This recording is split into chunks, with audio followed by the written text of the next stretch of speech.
نبی کریم صلی اللہ علیہ وسلم نے فرمایا، جو شخص وضو کرے اسے چاہیے کہ ناک صاف کرے، اور جو پتھر سے استنجا کرے اسے چاہیے کہ طاق عدد یعنی 1، 3 یا 5 ہی سے کرے۔ صحیح بخاری حدیث نمبر 161۔ رسول اللہ صلی اللہ علیہ وسلم نے فرمایا کہ جب تم میں سے کوئی وضو کرے تو اسے چاہیے کہ اپنی ناک میں پانی دے، پھر اسے صاف کرے، اور جو شخص پتھروں سے استنجا کرے اسے چاہیے کہ بے جوڑ عدد یعنی 1 یا 3 سے استنجا کرے، اور جب تم میں سے کوئی سو کر اٹھے تو وضو کے پانی میں ہاتھ ڈالنے سے پہلے اسے دھو لے، کیونکہ تم میں سے کوئی نہیں جانتا کہ رات کو اس کا ہاتھ کہاں رہا ہے۔ صحیح بخاری حدیث نمبر 162۔ عبداللہ بن عمر رضی اللہ تعالی عنہ کہتے ہیں کہ ایک مرتبہ رسول اللہ صلی اللہ علیہ وسلم ایک سفر میں ہم سے پیچھے رہ گئے، پھر تھوڑی دیر بعد آپ صلی اللہ علیہ وسلم نے ہم کو پا لیا اور عصر کا وقت آ پہنچا تھا۔ ہم وضو کرنے لگے اور اچھی طرح پاؤں دھونے کے بجائے جلدی میں ہم پاؤں پر مسح کرنے لگے۔ آپ صلی اللہ علیہ وسلم نے فرمایا، ایڑیوں کے لیے آگ کا عذاب ہے، 2 مرتبہ یا 3 مرتبہ فرمایا۔ صحیح بخاری حدیث نمبر 163۔ حضرت عثمان رضی اللہ تعالی عنہ نے وضو کا پانی منگوایا اور اپنے دونوں ہاتھوں پر برتن سے پانی لے کر ڈالا، پھر دونوں ہاتھوں کو 3 دفعہ دھویا، پھر اپنا داہنا ہاتھ وضو کے پانی میں ڈالا، پھر کلی کی، پھر ناک میں پانی دیا، پھر ناک صاف کی، پھر 3 دفعہ اپنا منہ دھویا اور کوہنیوں تک 3 دفعہ ہاتھ دھوئے، پھر اپنے سر کا مسح کیا، پھر ہر ایک پاؤں 3 دفعہ دھویا، پھر فرمایا، میں نے رسول اللہ صلی اللہ علیہ وسلم کو دیکھا کہ آپ میرے اس وضو جیسا وضو فرمایا کرتے تھے، اور آپ صلی اللہ علیہ وسلم نے فرمایا کہ جو شخص میرے اس وضو جیسا وضو کرے اور حضور قلب سے 2 رکعت پڑھے جس میں اپنے دل سے باتیں نہ کرے تو اللہ تعالیٰ اس کے پچھلے گناہ معاف کر دیتا ہے۔ صحیح بخاری حدیث نمبر 164۔ ابو ہریرہ رضی اللہ تعالی عنہ لوگوں کے پاس سے گزرے اور لوگ لوٹے سے وضو کر رہے تھے۔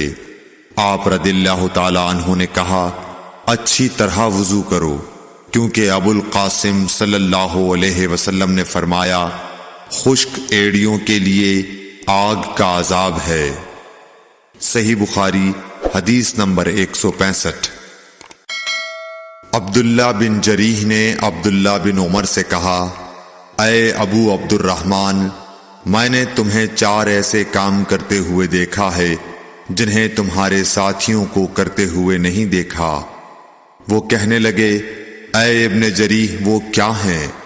ابن جریح نے کہا کہ میں نے طواف کے وقت آپ کو دیکھا کہ 2 یمانی رکنوں کے سوا کسی اور رکن کو آپ نہیں چھوتے ہو، دوسرے میں نے آپ کو سبتی جوتے پہنے ہوئے دیکھا، اور تیسرے میں نے دیکھا کہ آپ زرد رنگ استعمال کرتے ہو، اور چوتھی بات میں نے یہ دیکھی کہ جب آپ مکے میں تھے لوگ ذی الحج کا چاند دیکھ کر لبیک پکارنے لگتے ہیں اور حج کا احرام باندھ لیتے ہیں، اور آپ 8ویں تاریخ تک احرام نہیں باندھتے۔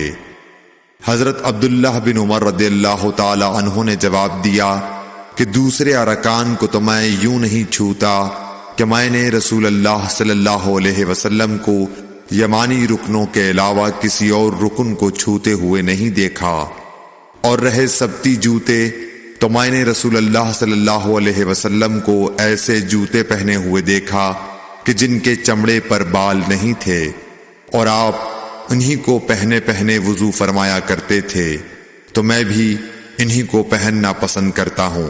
اور زرد رنگ کی یہ بات ہے کہ میں نے رسول اللہ صلی اللہ علیہ وسلم کو زرد رنگ رنگتے ہوئے دیکھا ہے، تو میں بھی اسی رنگ سے رنگنا پسند کرتا ہوں۔ اور احرام باندھنے کا معاملہ یہ ہے کہ میں نے رسول اللہ صلی اللہ علیہ وسلم کو اس وقت تک احرام باندھتے ہوئے نہیں دیکھا جب تک آپ کی اونٹنی آپ کو لے کر نہ چل پڑتی۔ صحیح بخاری حدیث نمبر 166۔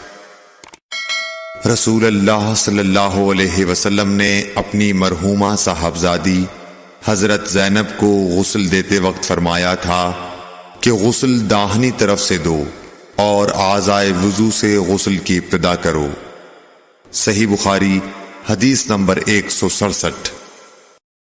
ام المومنین حضرت عائشہ رضی اللہ تعالی عنہا فرماتی ہیں کہ رسول اللہ صلی اللہ علیہ وسلم جوتا پہننے، کنگھی کرنے، وضو کرنے اور اپنے ہر کام میں داہنی طرف سے کام کی ابتدا کرنے کو پسند فرمایا کرتے تھے۔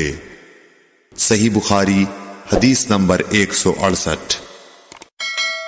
انس بن مالک رضی اللہ تعالی عنہ فرماتے ہیں کہ میں نے رسول اللہ صلی اللہ علیہ وسلم کو دیکھا کہ نماز عصر کا وقت آ گیا۔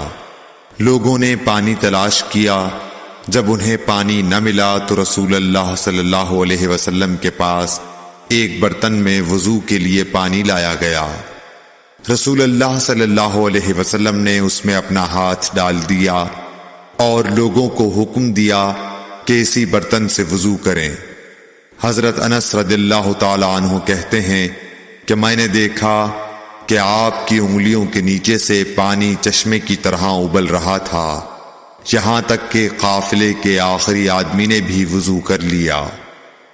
صحیح بخاری حدیث نمبر 169۔ ابن سیرین کہتے ہیں کہ میں نے عبیدہ رضی اللہ تعالی عنہ سے کہا کہ ہمارے پاس رسول اللہ صلی اللہ علیہ وسلم کے کچھ بال مبارک ہیں جو ہمیں حضرت انس رضی اللہ تعالی عنہ سے یا ان کے گھر والوں کی طرف سے ملے ہیں۔